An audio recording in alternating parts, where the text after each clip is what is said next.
And so when I say Chinese, I want you to scream out the nation that's associated with this. For example, if I say Chinese, you're going to say what? China. All right, let's say it with authority. When I say Chinese, you say what? China. All right, that's just a test right there. So here we go. Chinese. China. Russian. Russia. Italian. Italy. German. Germany. Swedish. Sweden. Korean. Korea. Egyptian. Egypt. Nigerian. Nigeria. Black. Exactly. Tell him, Pastor. Tell him, Pastor. Black, nothing. I hope you were able to successfully identify the issue. The lion won't sleep tonight, 'cause we woke now, and we woke now. I said the lion won't sleep tonight, 'cause we woke now, and we woke now. They want us to sell our souls to barter profit, like God's property. It's hard to market, so we steady to aim, keep your eyes on target. 'Cause when you got to drive, yeah, they'd rather you park it. But I don't valet, you ain't getting these keys. I'm keeping closed hands, I'm on bended knee. I'm just a reflection, dealing with 8 sections. Art mixed with life, you can feel the convection. Your lion won't sleep tonight, 'cause we woke now, and we woke now. I said the lion won't sleep tonight, 'cause we woke now, and we woke now. I said the Flames shooting out of the largest standing antebellum mansion in America. This was the scene last night in White Castle as the fire took a serious toll on the Nottoway Plantation house. Louisiana First News reporter Kayla Gaston speaking to parish officials today to get a handle on the damage there. A day after a fire destroyed the Nottoway Plantation house, how the fire started remains under investigation. It's a day that we were always afraid of.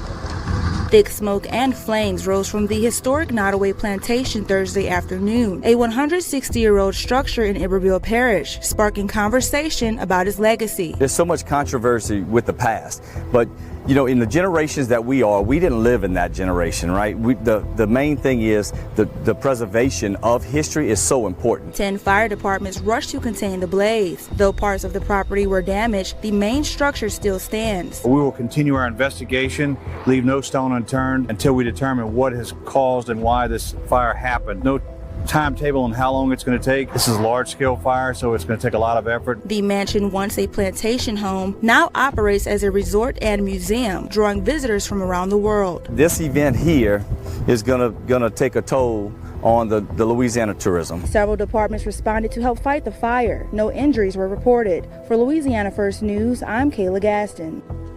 The parish president says renovations were done years ago, but sprinklers were not added to the mansion. The Nottoway Plantation in White Castle has been declared a total loss after a massive fire yesterday afternoon. Officials are now working to clear the remains of the historic site. Jordan Ponzio joins us live in Iberville Parish as that cleanup continues. Brittany, it's now been over 24 hours since that fire started, and the fire marshal's office is here currently investigating the cause of that fire that completely destroyed the Nottoway Plantation mansion. That fire started a little after 2 p.m. yesterday in the south wing of the mansion. 10 different fire departments responded to the fire. After the first couple of hours, it seemed that it was contained until high winds caused it to re-spark. I was out here this morning through around 1 o'clock, and the White Castle Fire Department were still dousing the structure with water as hot spots kept arising. I spoke with the parish president, Chris Daigle, today, who said the 166-year-old plantation did not stand a chance against this blaze. Before it burned, Nottoway was the largest remaining antebellum mansion in the South. It just devastated me because it's been there so long, you know, and because we've been here 25 years. Many shared that sentiment. Well, I mean, it's a part of history. I'm here in White Castle. However, there are also many people I spoke to that are grateful the structure burned to the ground. I talked to one citizen in neighboring Plaquemine who asked to remain anonymous. Most people are rejoicing because it burned down, because of the plantation kept slaves. And a lot of people were like, oh, finally it burned down, free those souls. Iberville Parish wrote on social media saying that while its early history is undeniably tied to a time of great injustice, over the last several decades it evolved into a place of reflection, education, and dialogue. The ground's a big tourist attraction for the parish, and a popular spot to exchange vows, also a controversial topic for people I spoke with. Oh, yes. Oh, yes. That would be a beautiful place to have a wedding. I feel like it's kind of disrespectful, but then again, I mean, it's whatever you do. You gonna do what you gonna do. At the end of the day, you judge by the man up above. I feel like that shouldn't be a thing, though. Yeah, have it somewhere else, like a church or something. Back at the plantation area, the roads have been blocked off as work continues to secure the site. Plantations-wise, I do not think it should be up, maybe. Maybe or maybe not, because there definitely should be like museums for people to go around, you know, learn their history. There's a lot of damaged souls, hurt souls that's on that yard and that field.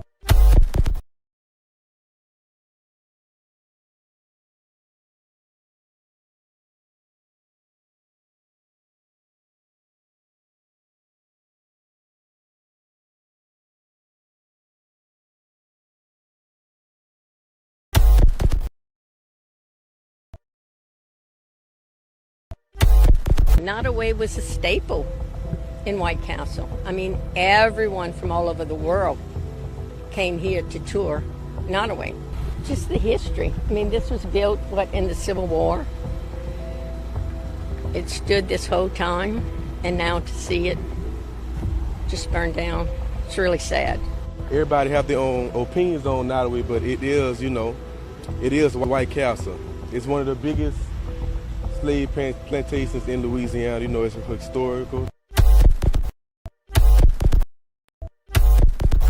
Genesis chapter 11 verse 10 explains the genealogy of Shem.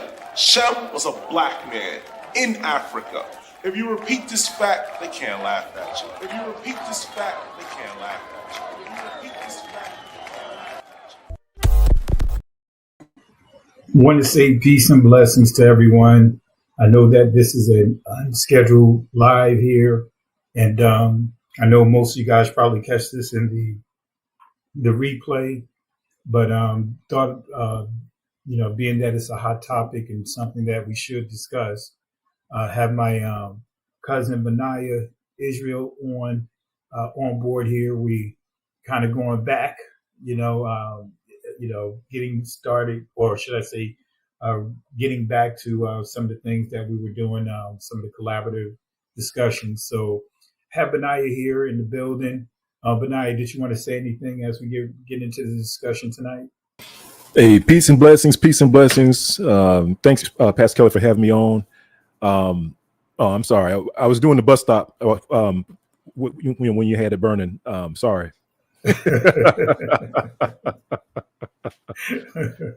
Sorry, cuz I missed what you were saying earlier. Just saw the plantation burning. It make you want to do the bus stop. Family, my apologies for being late. It's weird. Premiere is what I use to do my edits and all, Adobe Premiere, and literally it wiped out all my presets and everything. Update got pushed, so I literally had to, things that I had shortcuts around to do as far as presets, I had to literally create some of the presets again and do my edit. So my apologies for that. Adobe is getting worse than Microsoft when it comes to their updates, always untimely, but nevertheless, and I have the link inside the chat. This is going to be kind of a reaction to the burning of Nottoway Plantation, as far as the flames, if you want to say the smoke on the grill, so to speak, So, but I alluded to, as far as the dancing and the celebration, and so this is kind of going to be like a reaction. And feel free if any of you guys want to, jump on. We'll open it up when that time comes. If you want to jump in and share your reactions to it, but I will say keep your comments or your response brief, and let's stay on subject. We're not here to talk about anything but the subject at hand.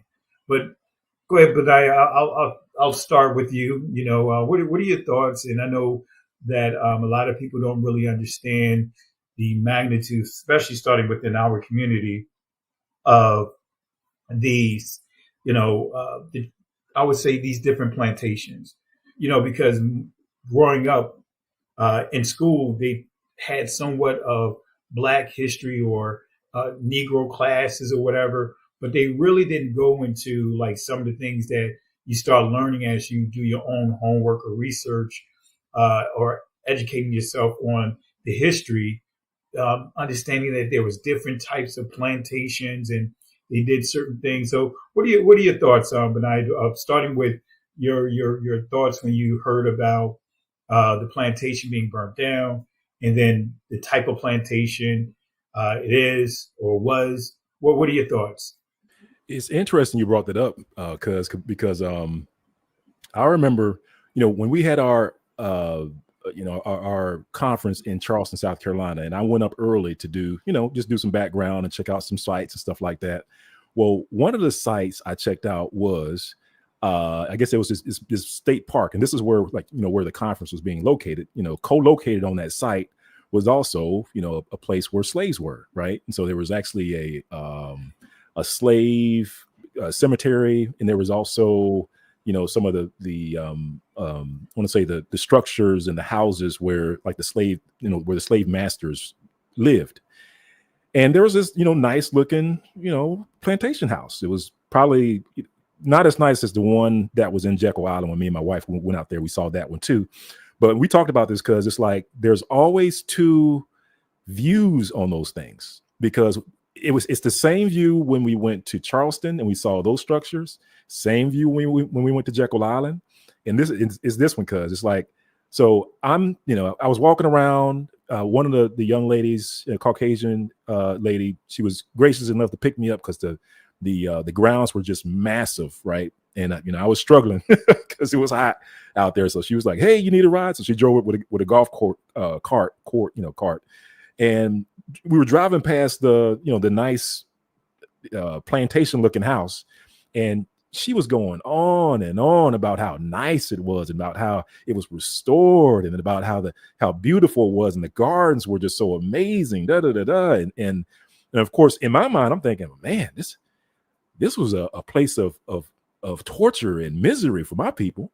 You know what I'm saying? Like we weren't enjoying this. We were getting whipped and pegged down to the ground and whipped on the ground and or unalived or burned. I think Pastor Kelly, you had a video where you did this brilliant perspective of a person being burned, right? They were being burned. I mean, you transformed that visual to the perspective of the person being burned. I thought that was amazing, because it just gives you that insight into what our people actually had to go through.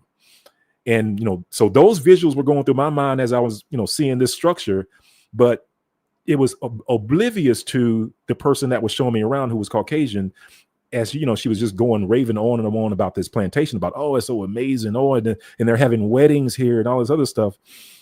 And the thing that came to my mind, and I actually brought this, mentioned this, I think Brother Godfrey also had a similar comment too, and that is, they would choose the place that they would have the most joyous occasion in their life, that they'll take all kinds of pictures, and we hire a photographer and we put together this nice wedding book that collects dust in some place in the house, in the living room or whatever.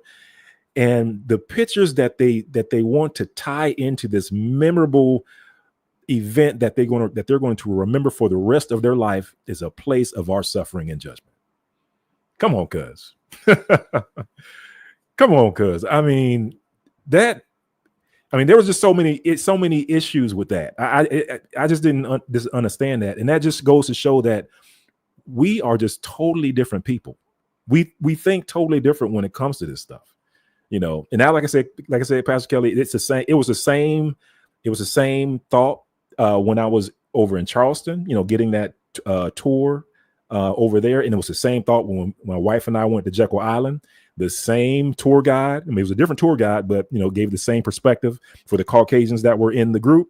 Oh, she just raved on and on about the dishes and the silverware and how elegant the lights were and how the tapestry looked and how the carpet was or the wood flooring was and the crown molding. I mean, she just raved on and on and on and about how the slaves had to be over in this corner and they weren't allowed in this room or they were up in the attic where it was 1,000,000 degrees, right? Hot as you know, H, right?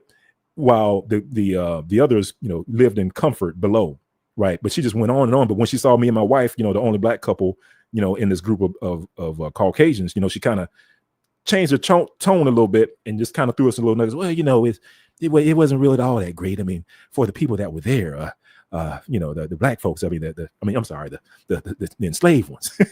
so we, you know, it seems like they have a dialogue for us when we're on those tours as well, but. Anyway, because I know I kind of rambled on and on, but it's a two totally different perspectives. So I'm not surprised when I see the reactions on TikTok.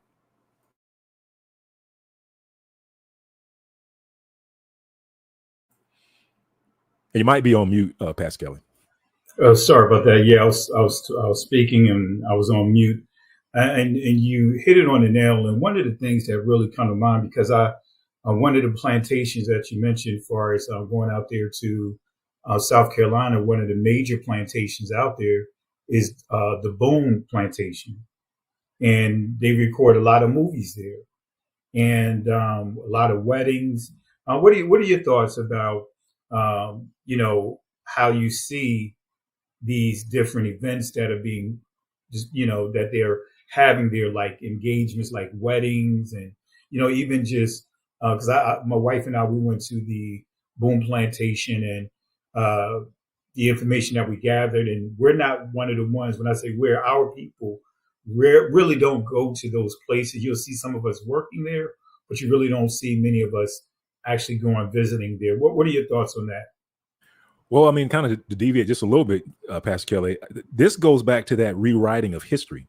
You know what I mean? Like, this is why when we go to places and, you know, it's a place where slavery was heavy, like, you know, whether it be Charleston or Savannah, Georgia, and we have tour guides of another persuasion, non-African, given the history of slavery in those areas. This is, you know, we notice that the history that's given is a different history. You know, they downplay the suffering of slavery. They downplay their part in slavery. They want to brush it up underneath the rug. They just want to talk about all these magnificent structures and edifices that were built and constructed and the money that was brought in, but they don't want to talk about, you know, the dirty details of what they've done to our people and the lack of remorse. I guess that's another thing, Pastor Kelly, is like, when they do stuff like this, it shows a lack of remorse for what they've done.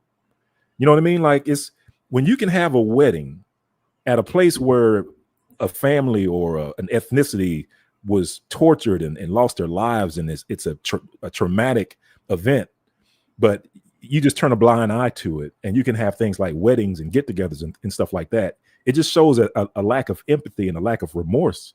And then, I mean, it just shows why this whole conversation of reparations is dead on arrival, is because they don't understand what they've done. And it's funny, Pastor Kelly, because you always hear things like, "Oh, well, that wasn't me, and I wasn't around. I wasn't around by then, and my family didn't own you." But at the same time, they're living in the houses that were stolen. They're living on the lands that were stolen, right? They're benefiting from, you know, when all these black neighborhoods were flourishing in the early 1900s. And this is another thing, because reparations doesn't just start and stop with slavery. Reparations also includes the early 1900s, when property, you know, all this black land, all this black wealth, overnight, when the KKK, you know, came back into existence on top of Stone Mountain in 1915. and it resurrected, and then it just blossomed and ballooned and exploded to over 5 million people. This is when we saw these massacres roll across the United States. We saw Black Wall Street, Rosewood, all those places were burned to a crisp. All those affluent Black neighborhoods, some that we know of, some that we don't. I mean, some, when you look at these old books, you'll see that they were actually roving like wild animals through the countryside, just unaliving Black folks. Like, that stuff is not in the history book, but that's what happened. And this is why when you look at the city records, all of a sudden on one page on a year, you see that a property was under a Black ownership. And then when you flip the page to the next year, it's under white ownership. Like, that's part of reparation needs to be accounted for. And that's how they were benefiting, today, as far as like the, benefiting from housing, benefiting from the stolen wealth, all that stuff needs to be paid back. Absolutely. And great insight in terms of reparations, because many people really don't understand the magnitude of what reparations represents. Because I've heard in certain discussions that, hey, we don't need reparations because we're going to spend it up. We're going to waste it anyway. And those are some of the most ignorant thoughts, because the scriptures, when you read Exodus chapter 12, Israel was charged with, or told to go to Pharaoh and demand reparations. And for those that may not truly understand what reparations represents, reparations, whenever a country go to war with another country and they defeat that country, they give that defeated country reparations from a perspective of keeping them from being dependent on them. Kind of give them their independence. And when you look at Japan, when with the bombing of dropping of the atom bomb or whatever, one thing that many people don't understand is what the United States, the cost that they paid in reparations, and one of them was free metal. And that's like a number one thing when it comes to rebuilding a nation, and everything was free as far as metal and things along that line. So reparations, is something that's owed our community, especially when you dealt with, how properties would be taken from our people. And some of you guys, I'm not sure if you guys seen the movie Sinners. There was a, spoiler alert, and I'm not endorsing the movie or anything like that. Want to make that clear. I did watch the movie, and I meant to do a reaction to it, but I just didn't have time to do so. But in there, one key component, it highlights one of the things, or some of the dirty tactics that the Caucasians, the white people, would do when they selling property to our people, and their intentions on taking it back from them by way of, using the KKK and threatening and all those things, lynching and things along that line. And then they take that deed back, or spook them into, our ancestors into just fleeing altogether. And then they just take over that property or take it back again. So I'll open it up for you guys for your thoughts, but we got Berean Scholar here in the building. Appreciate you for jumping on. And those that are not familiar with your channel, Berean, just tell them what your YouTube channel is, and how to, how often you upload material there. And if you want to share your thoughts on that as well, feel free to do so.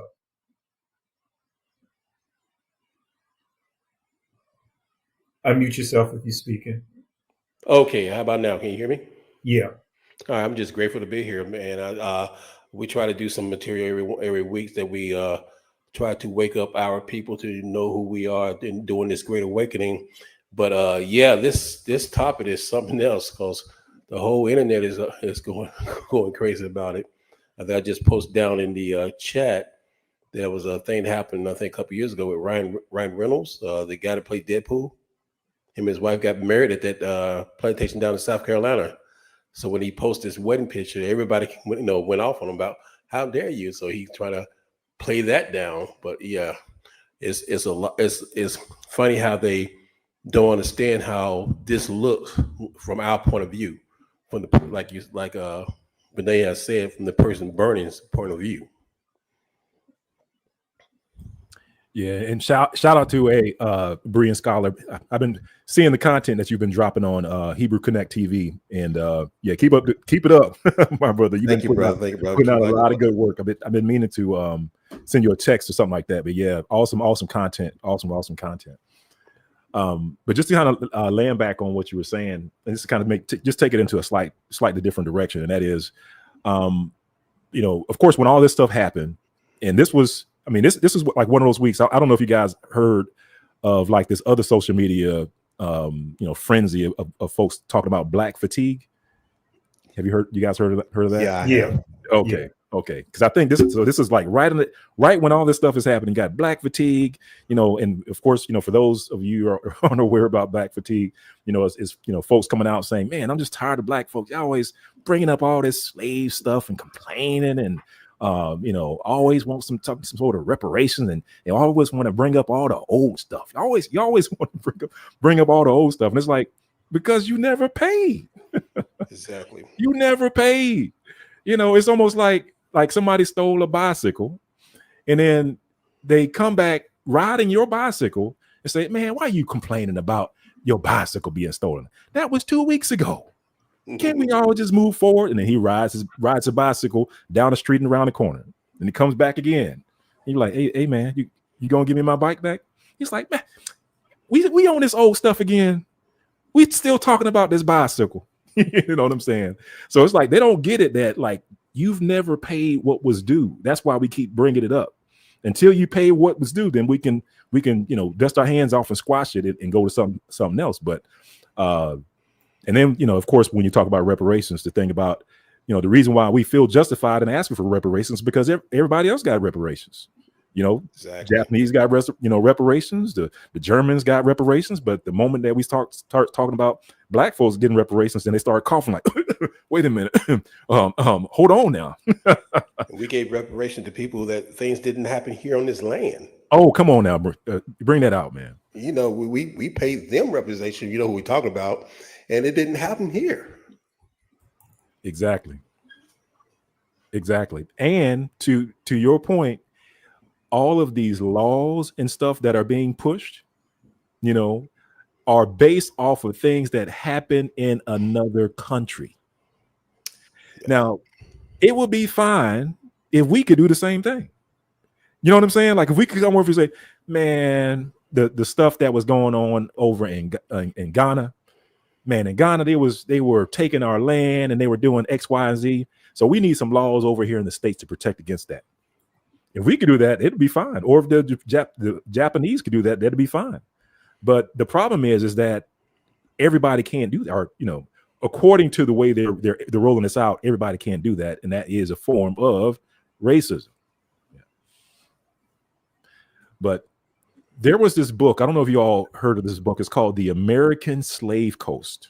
And I remember reading this book, maybe like 2 or 3 years back.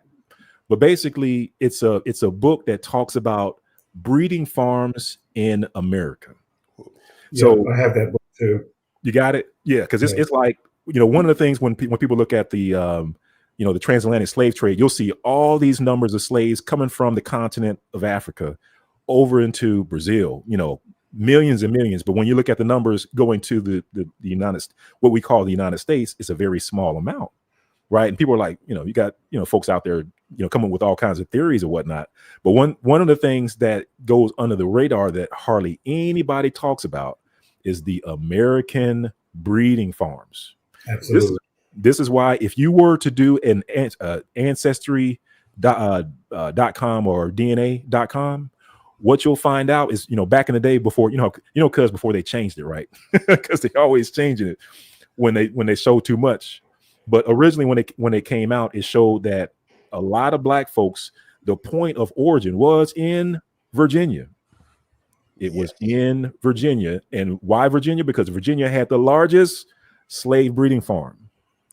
Virginia was also where this plantation owner from that plantation came from. And there was a path, almost like I forget, like in the book they had, it was a similar name for it, where it was like a trail of tier path. It would literally went from Virginia, and they would march these, what they call couples. I think it was couples of slaves, gangs of slaves. They were riding on horses. Our ancestors were walking. Can you imagine walking from Virginia down to Louisiana on foot? That happened right near us. I know you're talking about that plantation was near Durham, North Carolina. Yes, sir. And they walked way down to south, down to Louisiana. Yep. On foot through Tennessee, all the way down the Mississippi. So I guess they called a boat ride, right? And then they would disembark in Louisiana, and that's where you had a lot of slaves from Virginia to Louisiana. That's how they came. And so the fact that this slave owner took that same path, I'm trying to do some research here in the backside to see what was his, what's his genealogy, what were they doing over in Virginia. And I was looking that up too, and didn't really get a chance to get into deep of the research because I was trying to put this presentation together. But to your point, even with that plantation that we're dealing with that burnt down, the guy is actually from here, from Virginia, where I live at, and he made so much money because initially I believe he had like a cotton field, a cotton plantation, and he shifted to sugarcane and made 4 or 5 times the amount that he made doing the regular tobacco,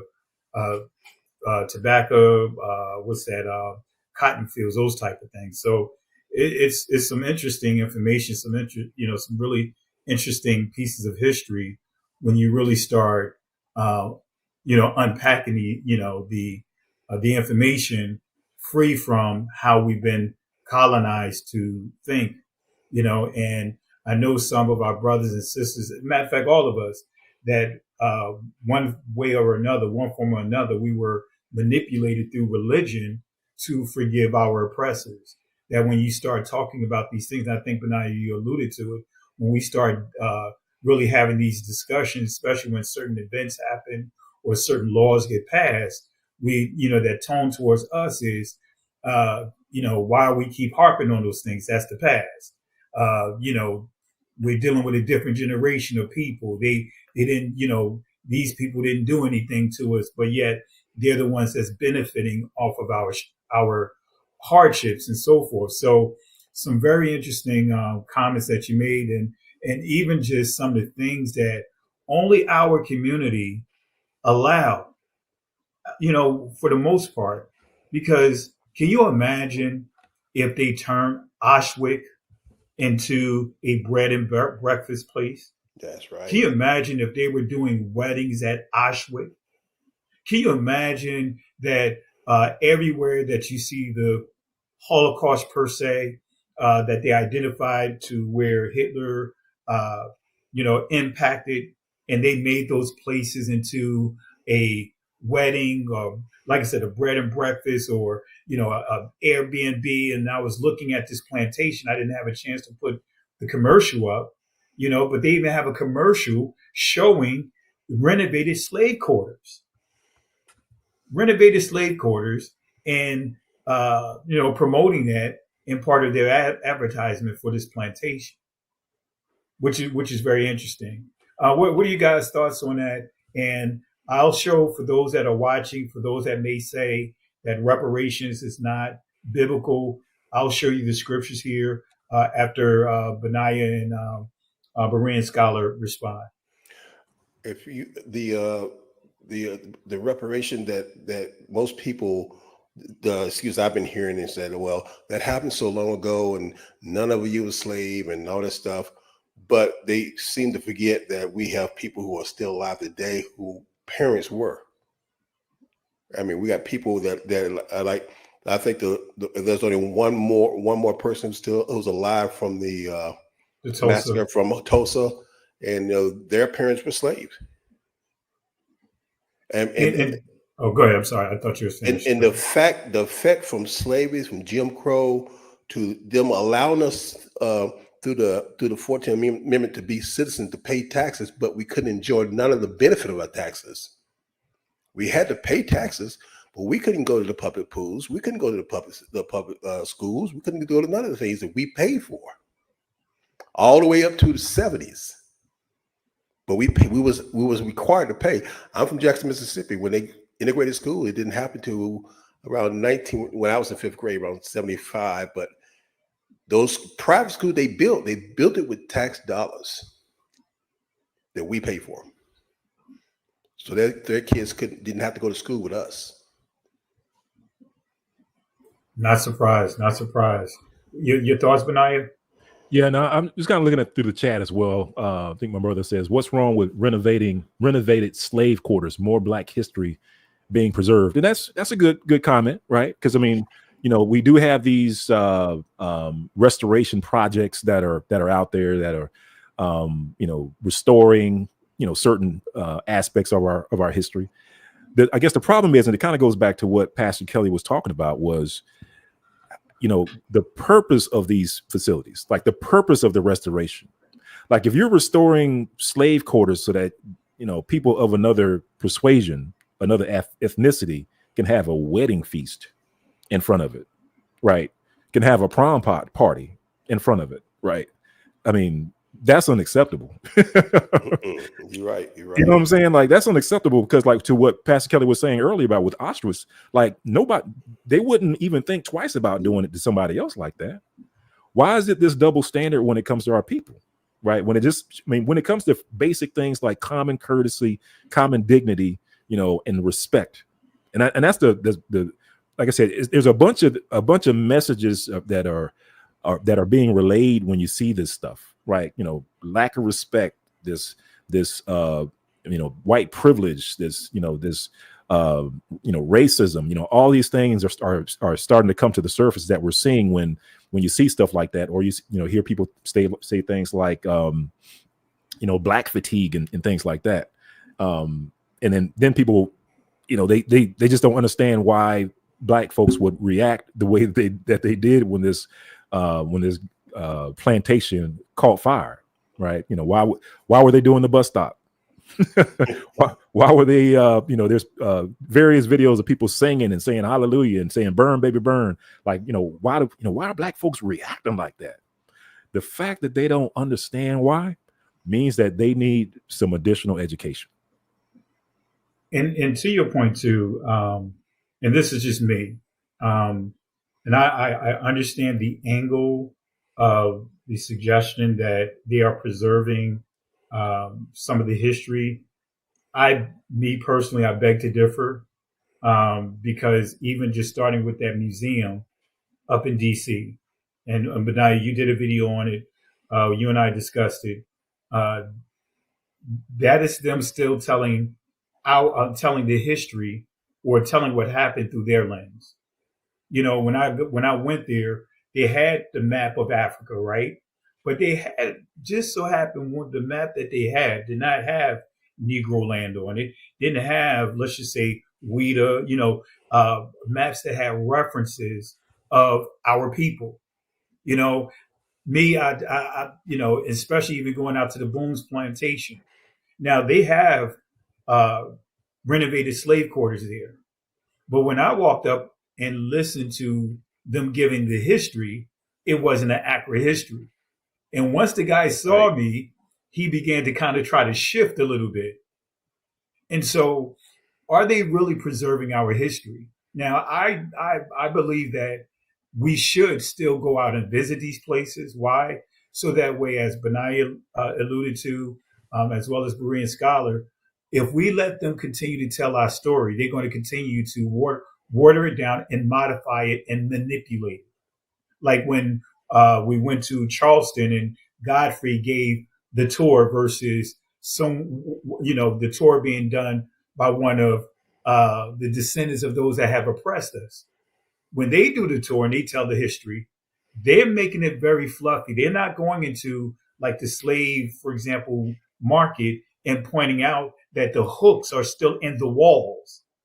They're not sharing certain history that our people will share when it comes to those things. So for me, I'm kind of like, I just don't like the fact that when you really start understanding these places, who are spearheading it, who's making these monies, and look at what happened with the current president of what he's doing to the Negro Museum. That's You right. know, removing information. Look at how they're whitewashing or minimizing the history there because of what this assertive effort to erase our information. You know, and it's a slap in the face. But the other thing I want to point out too, because I did say I would show this here, and we'll continue on with the discussion.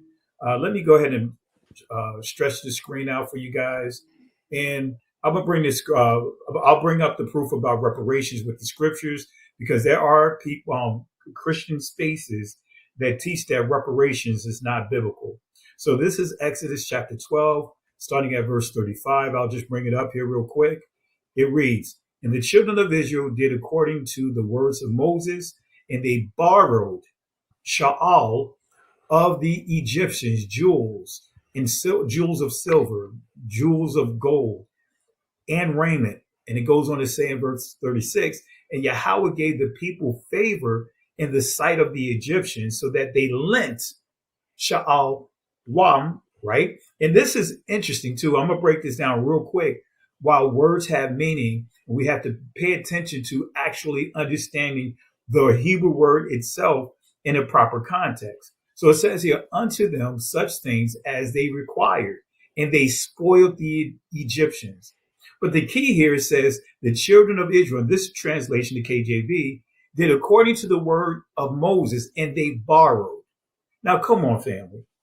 Does that make sense? Is that an accurate transliteration of the day and time we live in, that our ancestors took loans, you know what I mean, from the Egyptians before they departed?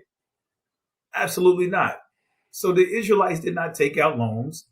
The Egyptians did not extend a line of credit.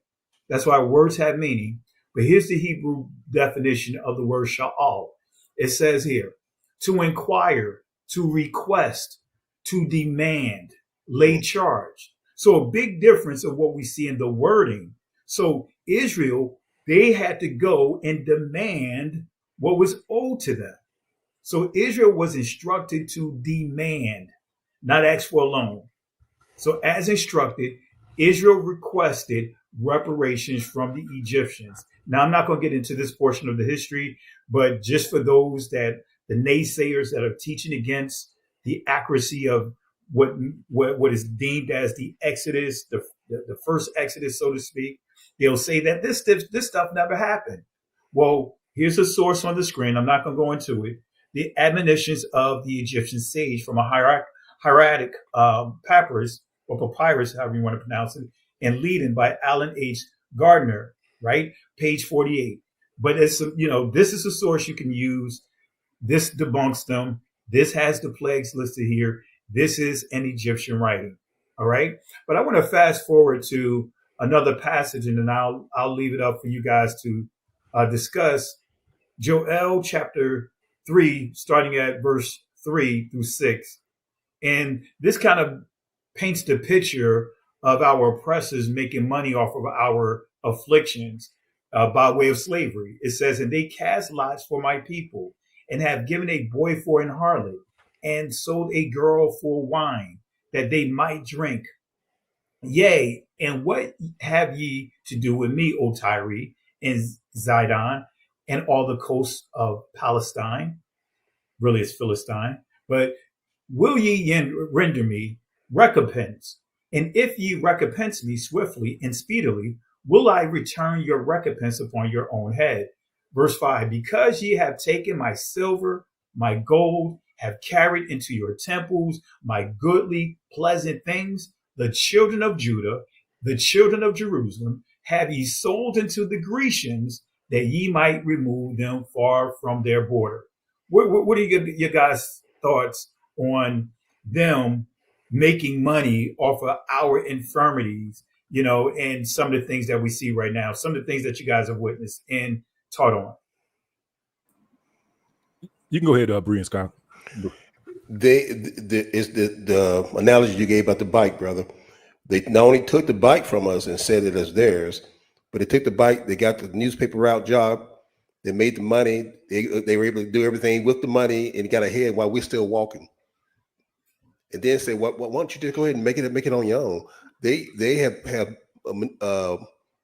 made money off our backs since day one and still is. On our culture, on our music, on our talents. I mean, it's in the I can't remember which plantation is, but there's a plantation. They do have renovated quarters that they. I remember the young man telling me this because I did a summer program with some kids in there. He was just going to college, and they took his class there, and they wanted them to stay the night in the slave quarters just to see how it was. They said this to a black young man. Now, nobody want to visit the place of their traumas. You don't tell a person who's been abused or a person who came out of abusive relation to go back to the place that you were traumatized and revisit. But these Caucasian teachers didn't see anything wrong with doing that, and it's because they don't. The scripture that you brought out, Pastor, is point blank a great analogy. It's the way they tell the story. I posted in the comments. Napoleon says history is a set of lies agreed upon by the victor. They tell the story that they don't have to feel bad about what they've done, and it's no big deal what happened. So what? You didn't make money. We made money. Absolutely. Your thoughts, Benaiah? No, nail on the head. Nail on the head. Absolutely. You made me, it's funny when you, the analogy of the bike, it made me think of Debo on Friday. Debo's coming. Yep. But it's almost like you kind of wonder if, the biblical perspective, like if they're thinking about it from the biblical perspective, like, of course, one is, they don't want to admit that, just, in general, that we are the people of the book, because of course, if that shoe drops, then another shoe has to drop when it comes to, the big payback. Because, according to the scriptures, Most High's going to have Israel's back at the end of the day. We might get that whooping, we might get that punishment, but at the end of the day, Most High's coming for you. And you, the proverbial you is the ones that did all this wickedness and continues to do the wickedness against the children of Israel.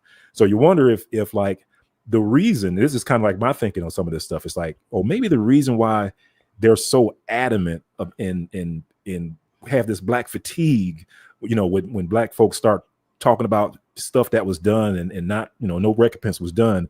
Maybe they're worried about the biblical blowback, the recompense, the Most High coming, right? A part of it. Maybe that's what that is. I don't know, fam. Great point. And even just the thought of what we see with this plantation, and I believe not just the United States, but everywhere our people were scattered, and they built institutions off of our affliction. I believe this is going to continue to be the pattern. We're going to see judgment take place.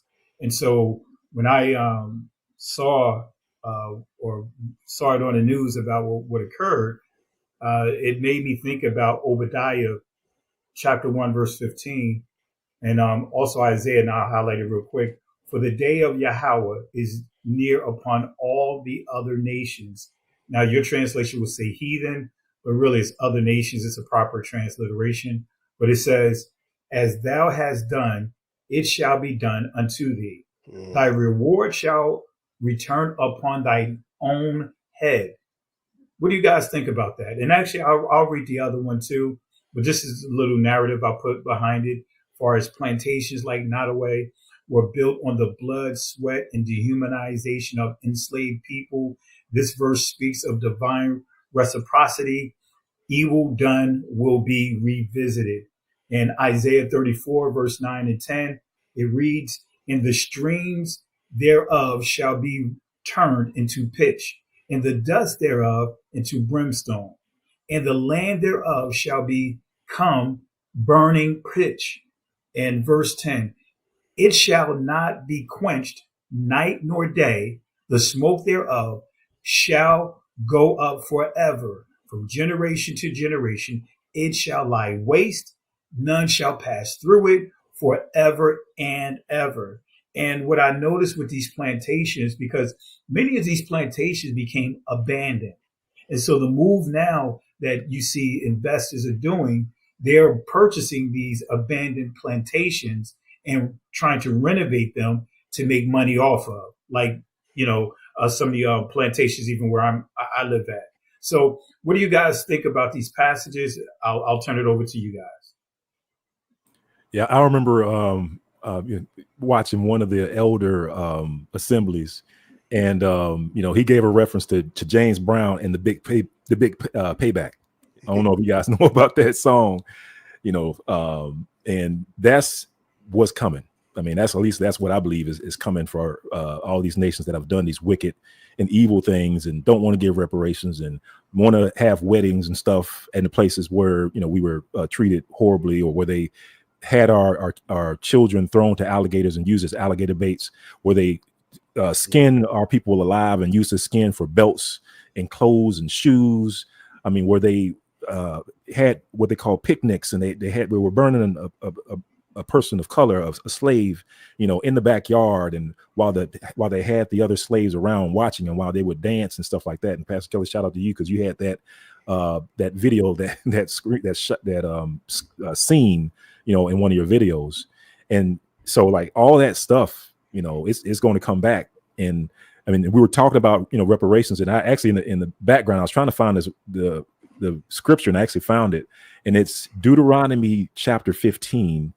Verse 13, and this has to actually verse 12 is better to start there. This has to do with that, the reparations. Like, what do you have to do? Give to a slave. This is according to the book, right?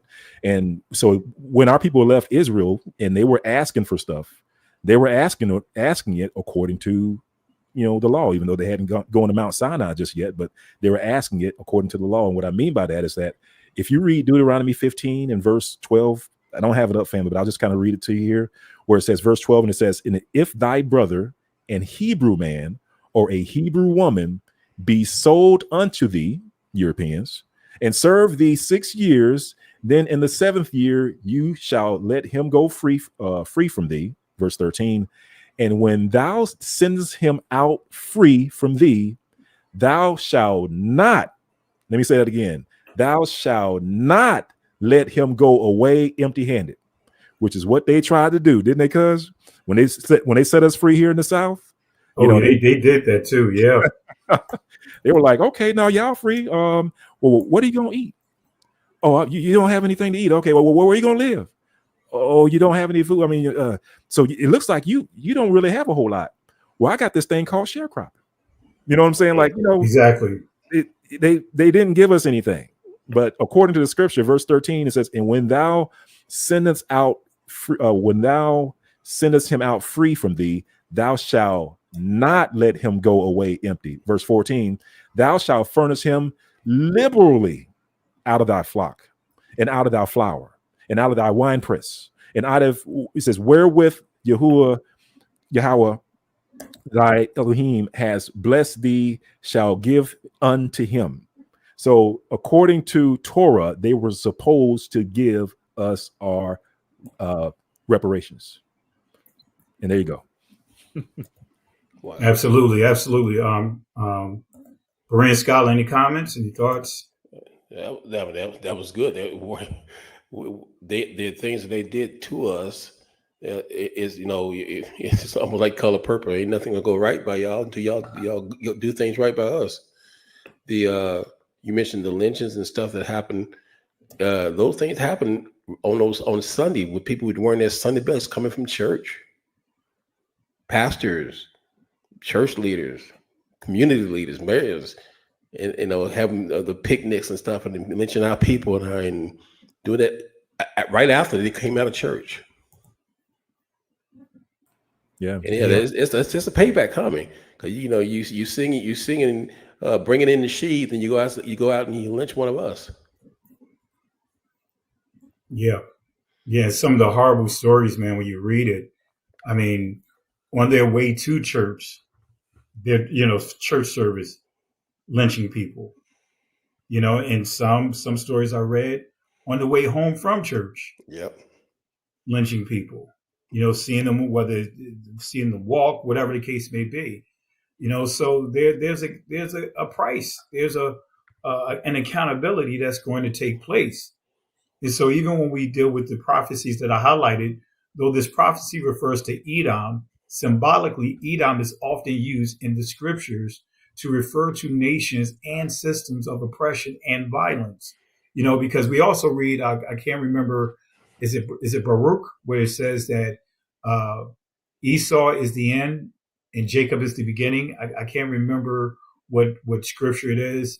I have to look in my old notes because I know I taught on it a while back. But I believe it says Esau is the end of the world or whatever. And so when you start thinking about Esau, his spirit was always hatred towards Israel. And that was the thing. Esau promised, he made a vow that he was going to kill Jacob, but,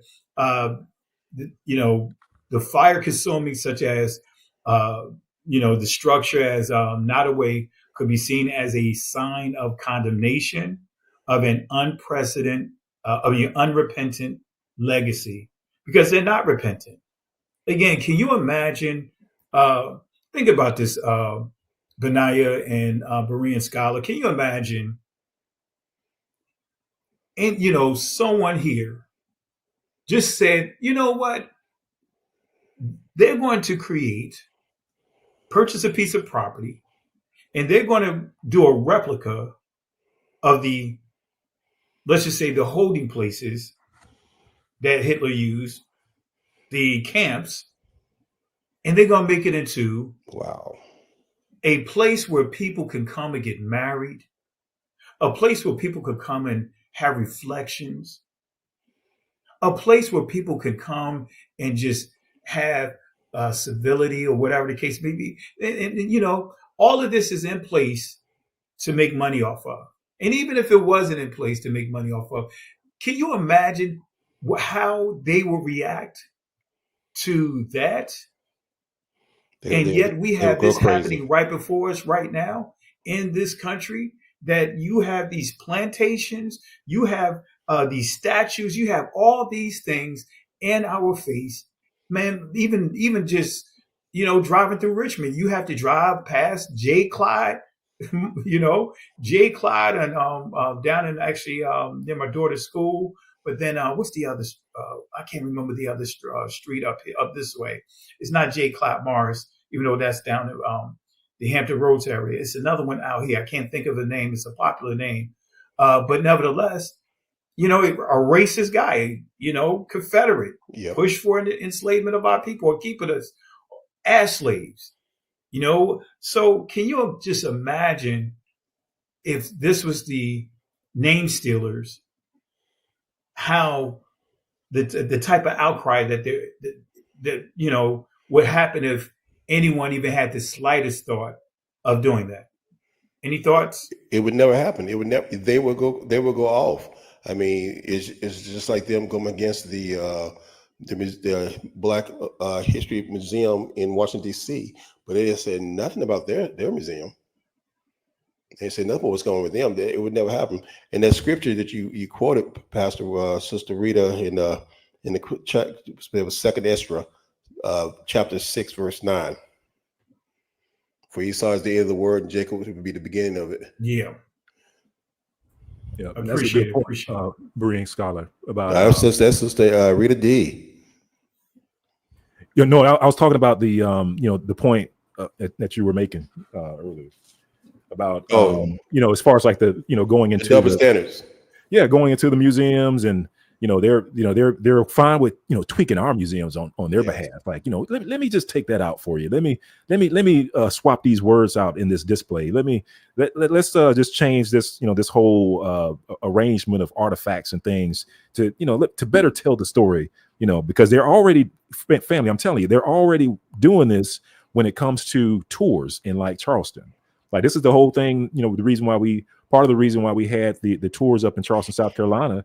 and wanted to bring light to the situation in Charleston was that they were doing the same thing that they were trying to do now at the Smithsonian African American Museum in Charleston.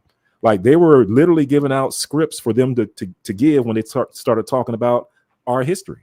Like, think about it. I mean, to what Brother Berean Scholar was saying, you have these people from another ethnic persuasion telling us what our history is, and we don't see them doing this with any other ethnicity. It's only with our history. Like we don't hear them talking about updating the Ashkenaz Museum. We don't hear them talking about updating the Japanese Museum or the Mexican Museum or the Indian Museum, Native American Museum. It's only the Black Museum. That's the only one that they wanted to touch and modify. Like, this, it's not even, I don't even know if you call that a double standard or just flat out racism. You're right. I listened to a congressman talking about they don't want to. This is how you try to put it. We don't want to close the museum. We don't want things that can cause division. In other words, we don't want nobody to remind us of things we did wrong that we might feel guilty or might feel hurt over. And the same thing they're doing down in Florida about stuff that can be taught in schools. It might make our kids feel bad about being Americans. Wow. Yeah. This is why, I mean, when you see stuff like this coming up around family, it just reiterates the fact that it's important for us to teach our own history. Yes. It's important for us to have our own museum. I mean, shout out. We do have people within our community that are trying to do things like set up a museum for our own history so that we're telling our own story. Shameless plug. I do have a book. It is a legitimate history book. It's not one of those books that, that we're not just talking about some random topics. No, this is a history book.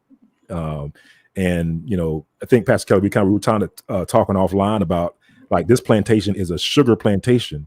And in the history book, we go into the history of sugar, and how it all got caught up in the plantation. And you can see, and what you'll find is that there's a demonic root to that, to the fruit in those plantations.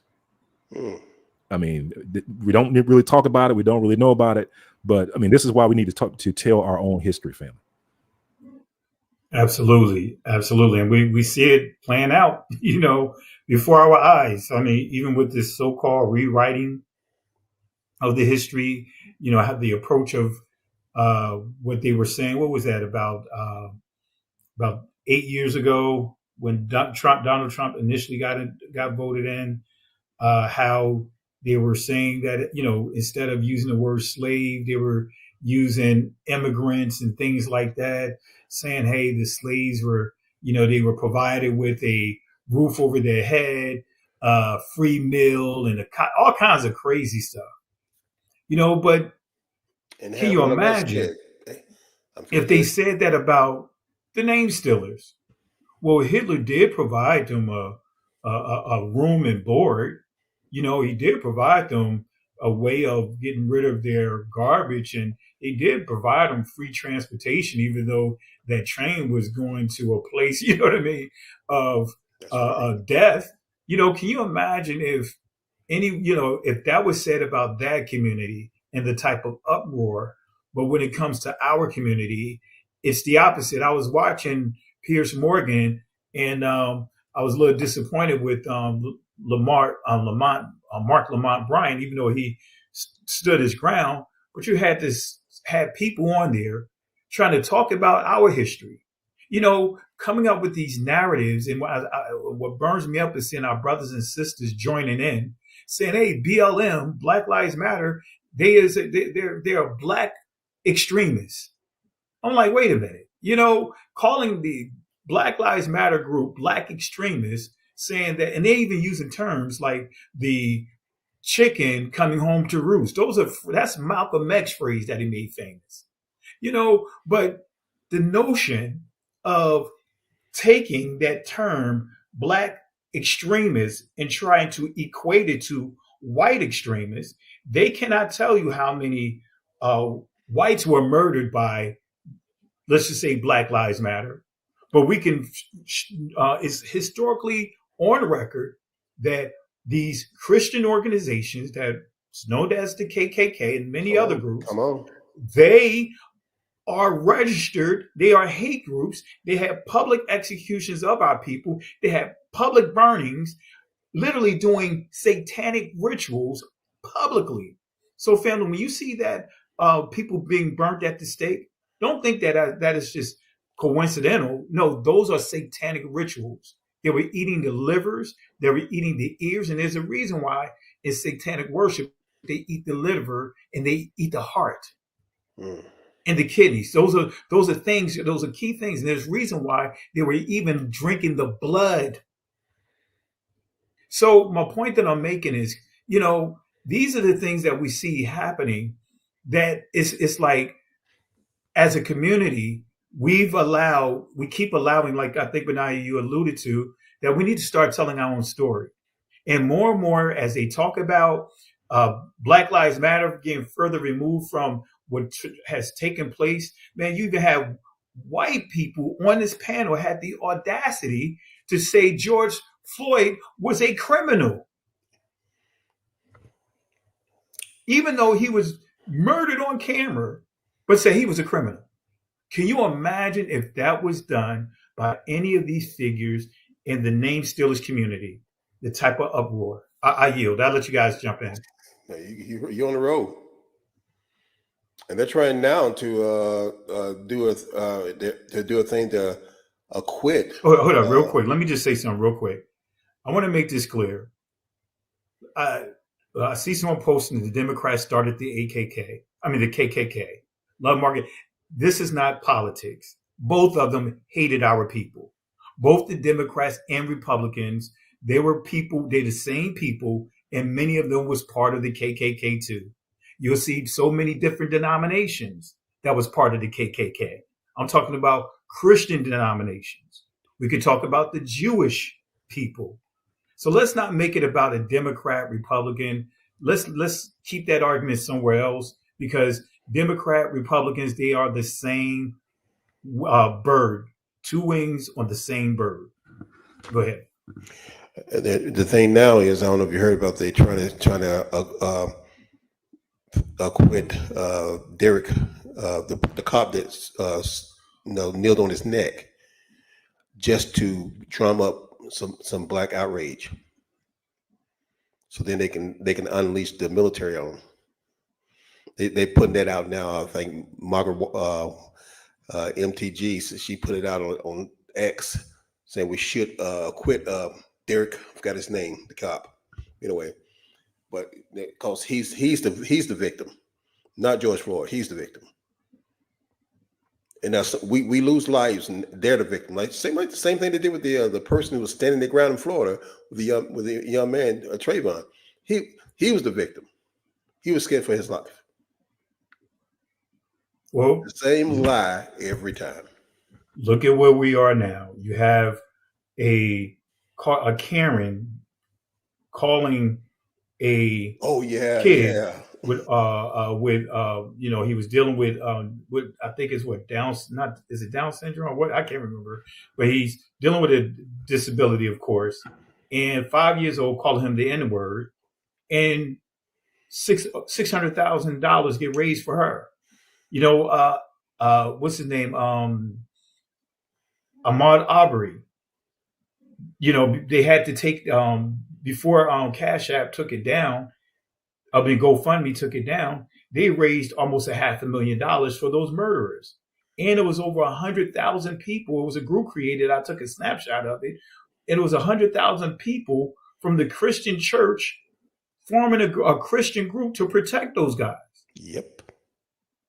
Thank you, Tanya Horton. Autism. So this tells you a lot of where we are. Go ahead. I'm sorry. No, you're right, and I'm glad you brought it out. It was the Christian church, and the majority of the ones behind that young lady that called the baby and the father the N-word. It was the Christian church, the white nationalists who were doing it.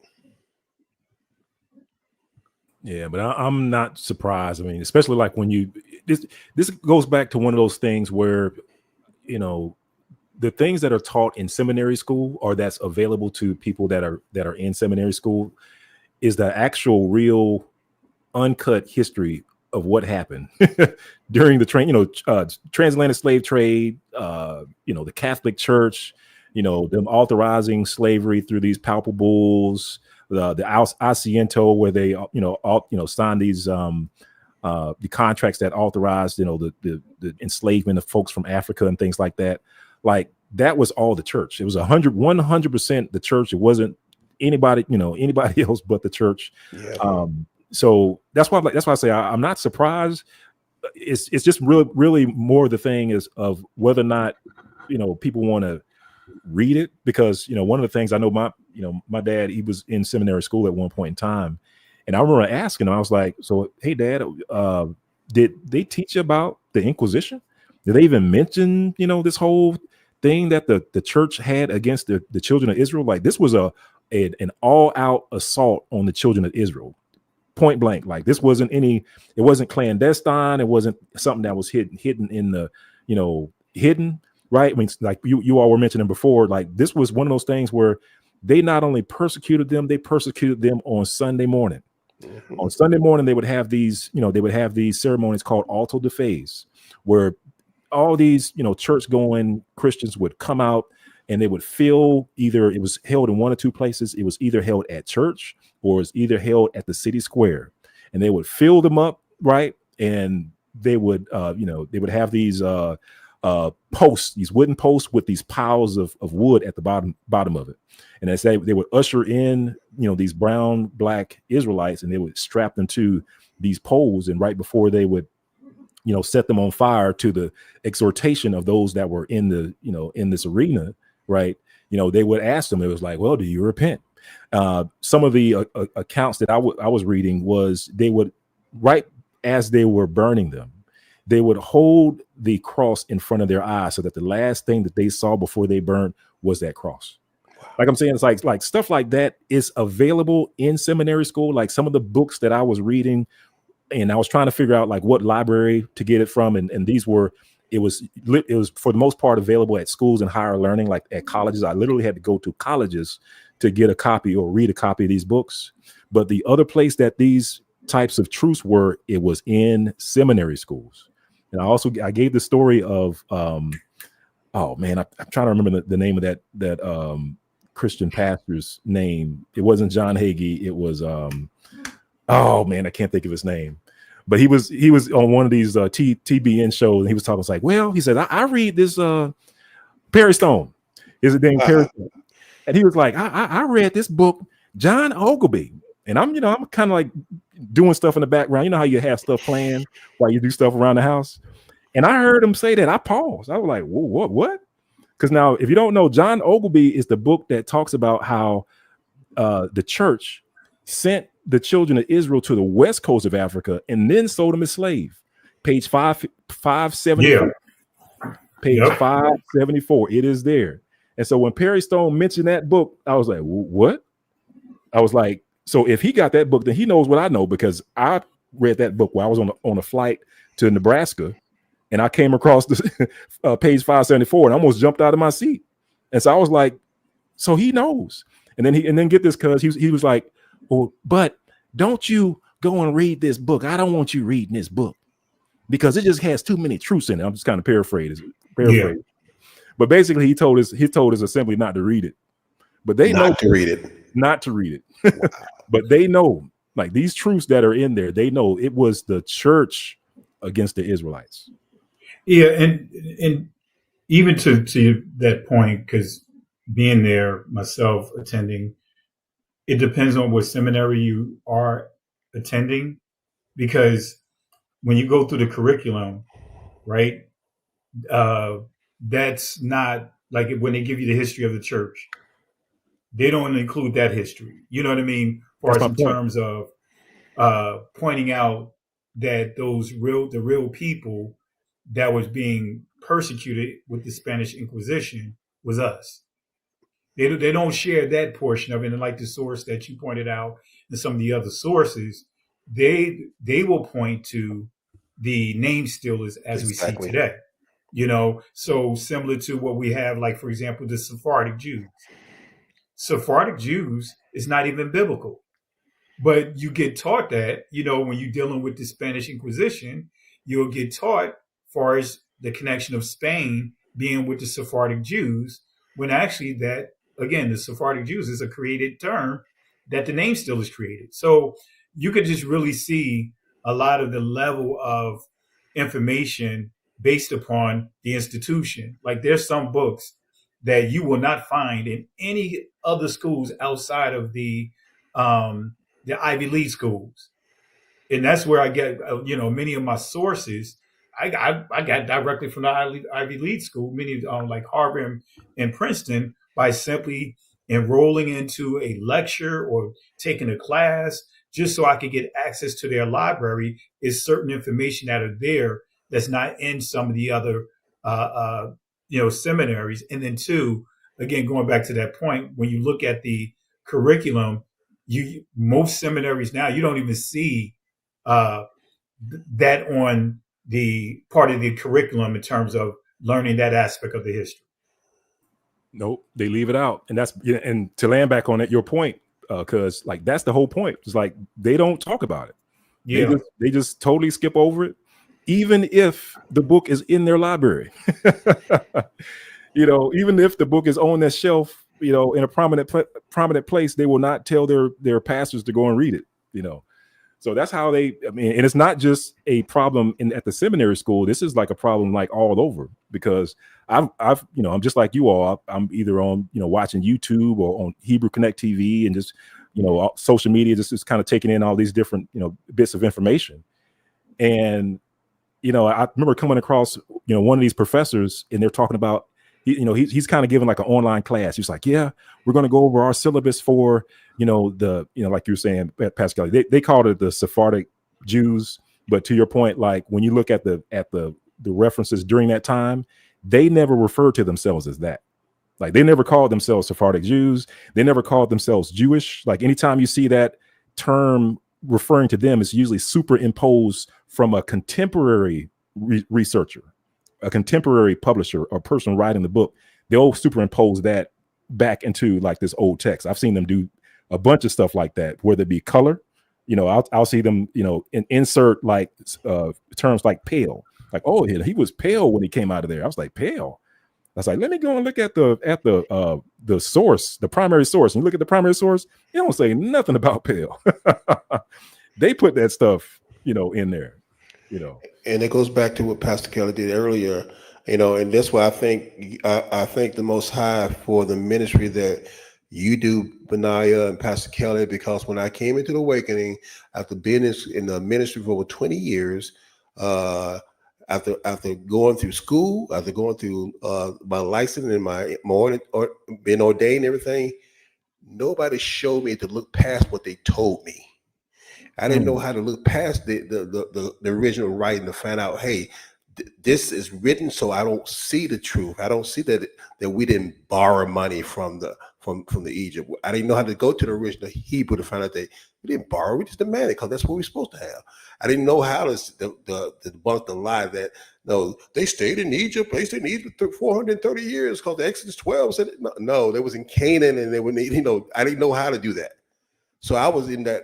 Like most people today are still blind because we don't know how to ask, seek, and knock. To ask questions, say, why does it say this? Why is this written this way? And seek through the original text, because the name stealers, the original fathers of the church, did a job on us to keep us blind from the truth. We're deceived. Hasatan deceived the whole world. That's why we're in this mess. Absolutely.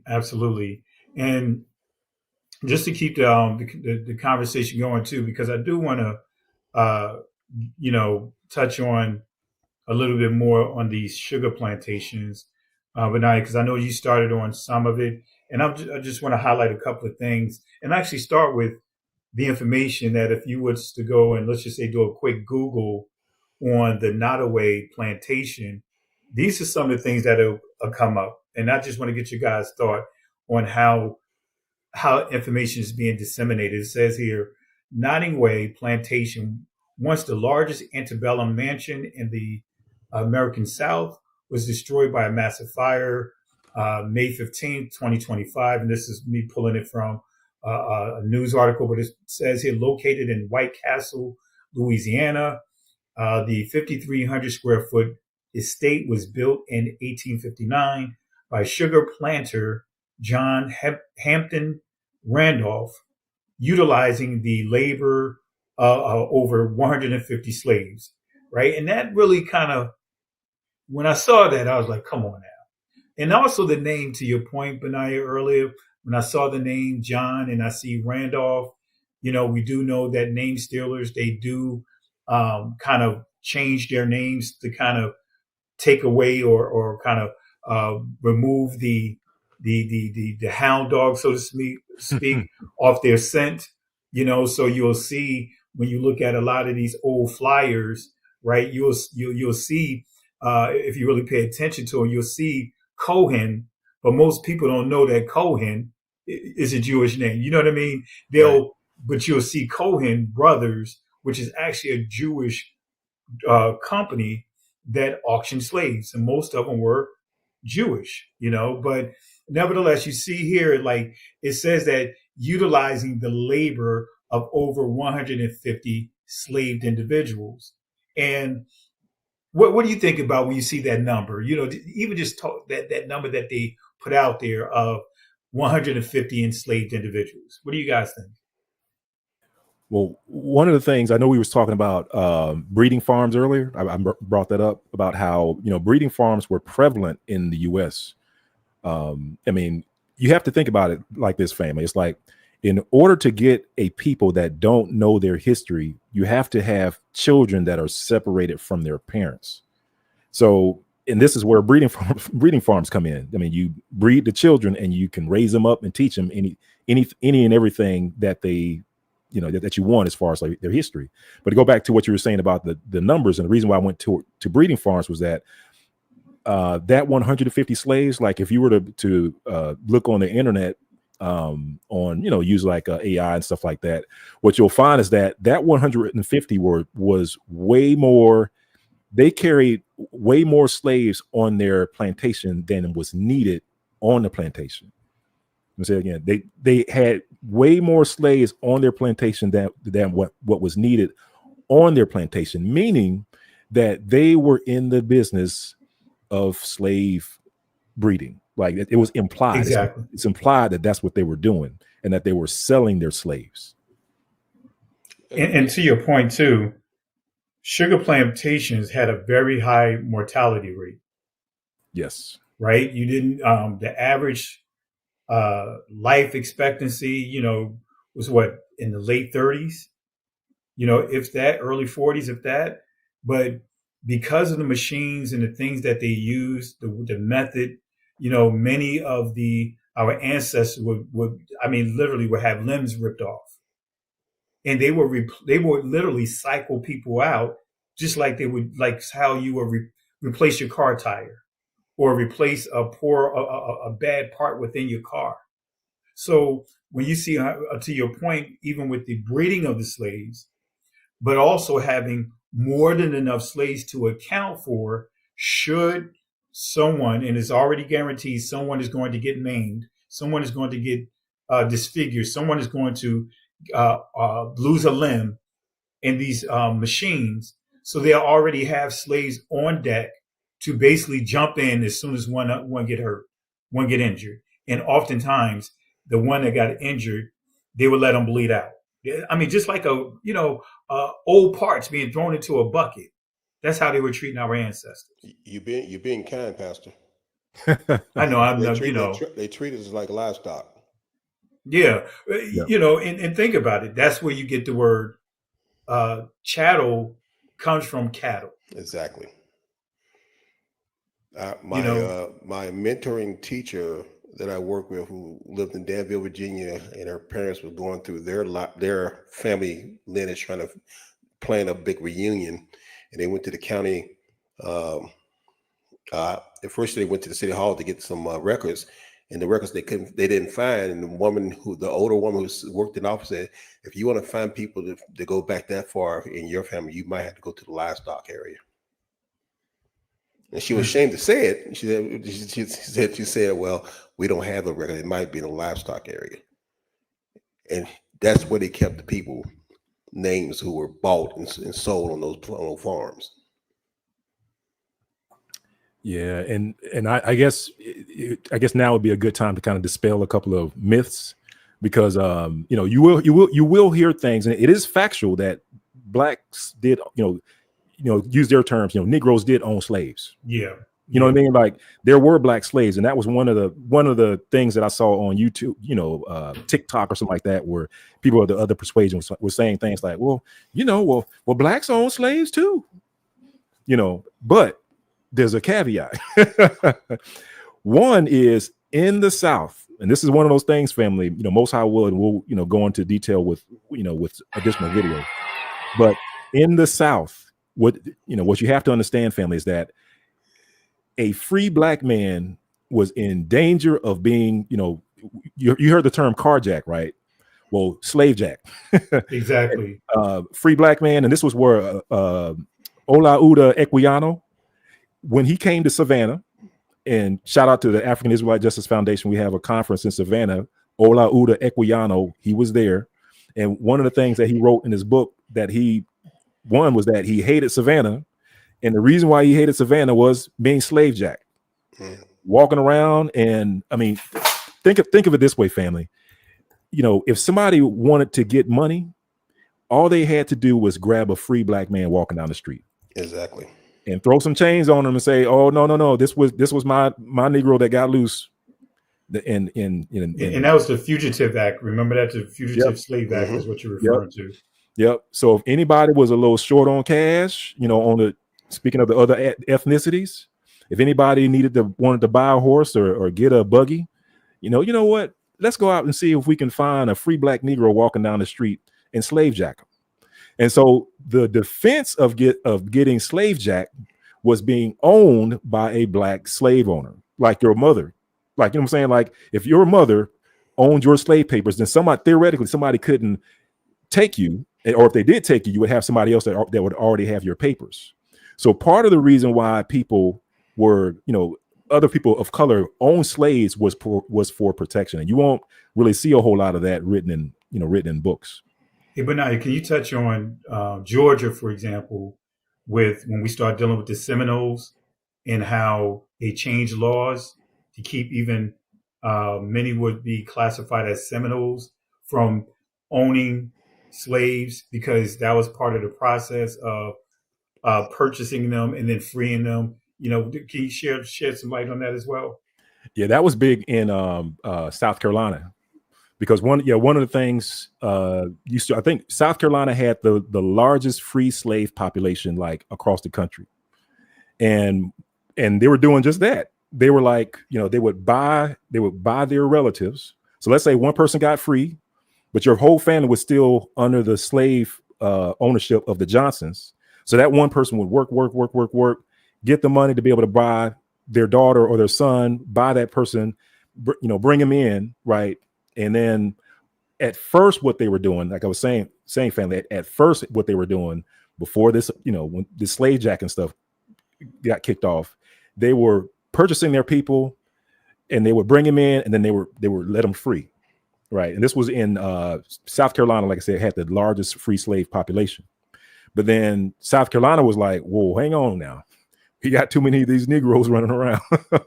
So they introduced a new law that prevented them, for anybody that owned a slave, from releasing them. So to your point, Pastor Kelly, and that's perfect.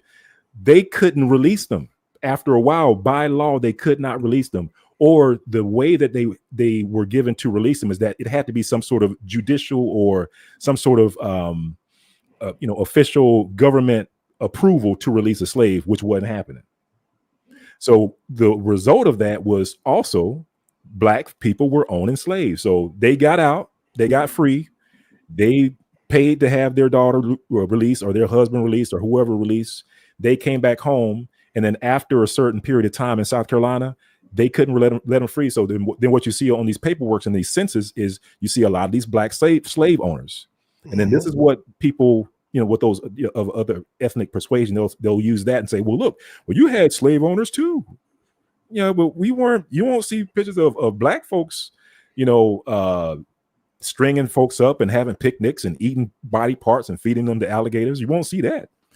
You might see, might catch an occasional Muslim doing it, because sometimes they would catch a Muslim, one of the Muslim slave traders over in Africa. He got caught up, whether it be, some sort of strife or the family of the people that got their child taken. It was like, well, you gonna take my daughter? Well, we gonna take you. And he got snatched and thrown up in the boat too. But actually, it was against the law for him to be on the boat, because it was against the law for Muslims to sell Muslims, one, and it was against the law on the receiving side for them to receive Muslims. Like, they couldn't receive Muslim slaves. So that's when people start talking about all these Muslims coming across the transatlantic slave trade ships. There were laws on both sides that were preventing that. But not to go down to a rabbit hole, but that's a good point, Pastor Kelly. That's good information. Oh, appreciate it. You going to say something, Brian? No, I said that's good information. No. Absolutely.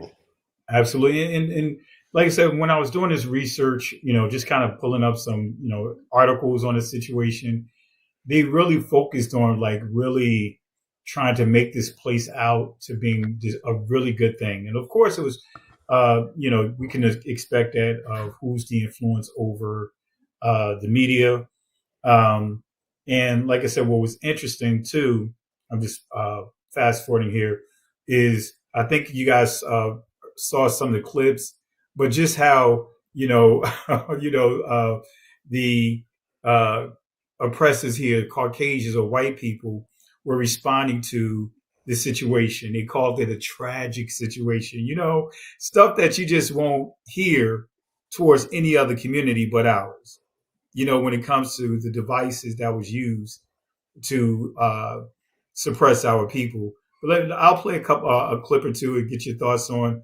But also, too, wanted to use the source that's on your screen to kind of shed a little more light on the sugar plantation. And by the way, guys, Domino, for those that are watching, Domino Sugar was owned by the Name Stealers, right? And that is a company that came out of during the slave war. I know we tend to say slave trade, but I like to also add war to it as well, because it was a world war. But nevertheless, here's a clip, and I want to get you guys' thoughts on it here. Let me see here. I think it's this one here. Let me see. Before it burned, Nottoway was the largest remaining antebellum mansion in the South. It just devastated me because it's been there so long, and because we've been here 25 years. Many shared that sentiment. Well, I mean, it's a part of history. I'm here in White Castle. However, there are also many people I spoke to that are grateful the structure burned to the ground.